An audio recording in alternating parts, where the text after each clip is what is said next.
ዝኾነት ስለ ዝኾነት ሰብኣይ ካንዳ ጨፍጨፈካ እንዳ ሃረመካ ለይትን ቀትርን እንዳቀፅዓካ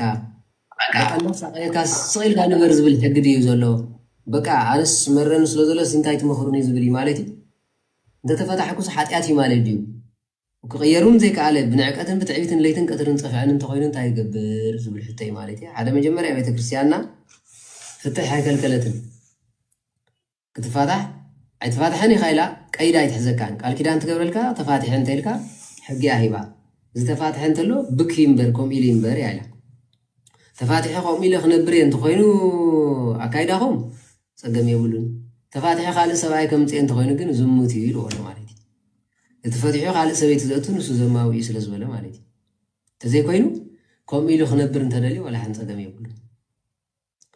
እቲ ከምዚ ዓይነት ሽግር እንተሃልዩ ግን እንታይ ትግበር ታጓል ኣንስተይቲ ትኮይኑ ግን ወላ ሓንቲ ቀዳማይ ጴጥሮስ ምዕራፍ 3 ዝጠቐሶ ቃል ኣሎ ኣትና ኣንስቲ ገለ ነቲ ቃል ዘይእዘዙ እንተለዉ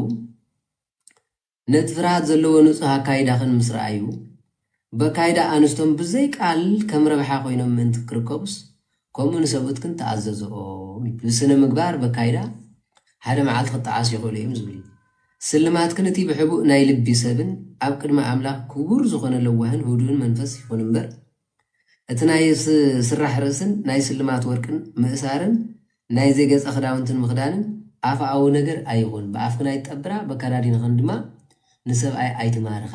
እዚ ኣኻሊ ይኮነን ወይ ድማ ጠቃሚ ይኮነን ይብል ቅድም ድማ እተን ተስፈአን ናብ ኣምላኽ ዝገበራ ቅዱሳት ኣንስቲ ንሰብኡተን እናተዓዘዛ ከምዚአን እተሰለማ ማለት ሳራ ንኣብርሃም ጎይታይ እናበለት ትእዘዞ ንስኻትክን ከዓ ሰናይ እንተገበርክን ብሓደ ዘሰንብድ ነገር እውን እንተዘይፈራሕክንሲ ኣዋልዳ ኢኽን ይብል ማለት እዩ ስለዚ ሳራ በካይድኣ ብትሕትና ብንፅህና ኩሉ ተማርኽ ሰበይቲ እያ ነይራ ማለት እዩ እተን ደቂ ኣንስትዮ ገለገሊ ይኹን ዘህርመክን ኣፍክን ከይከውን ማለት እዩ ሲራክ እንታይ ኢሎ ማለት እዩ ሰበይትን ካህንን መዓት በዓሎም ይፅውዑ እዩ ሰበይቲ ካሃርማ ምስ መፀ ሰብኣይ እስካሃየ ሰብኣይ እንትኾንካ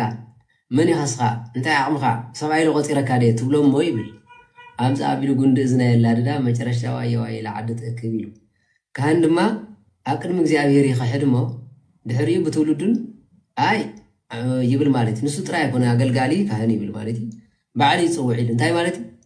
እግዚኣብሔር ምስክረይ ባይዘው እግዚኣብሔር ምስክረይ ኣይበሃል ወላዲት ኣምላኽ ምስክረይ ቅዱስ ሚካኤል ምስክረይ ኣይበሃል ማስ መስኪሮም ልኩም ኣብ ቅድሚ ኣምላኽ የዛረበካ እንተኮይኑ ዘረባይ ያ ኣብ ቅድሚ ኣምላኽ የዛረበካ ዘለኹ ኣብ ቅድሚ ቅዱሳን የዛረበካ ዘለኹ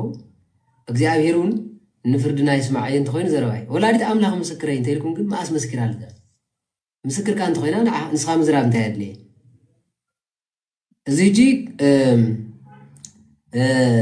እዚ ብኢትዮጵያ ዝመፅእ ኣዘራርባ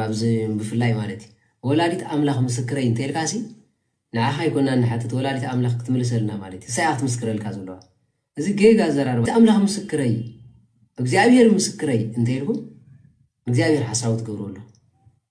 ማስ መስኪሩልኩም ኣብ ቅድሚ ኣምላኽ ይብለካ ኣለኹ እንተኮይኑ ግን ኣብ ቅድሚ ኣምላኽ ዝብለካ ዘለኹ ኣምላኽ ክፈርደኒ ማለት እዩ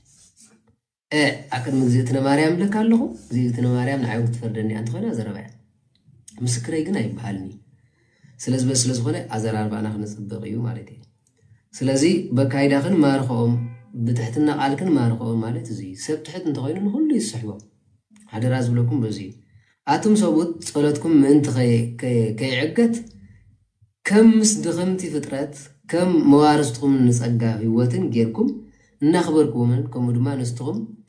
በእምሮ ንበሩ ደኣ እምበር ብውሽጢ ትንበሩ ኢሉ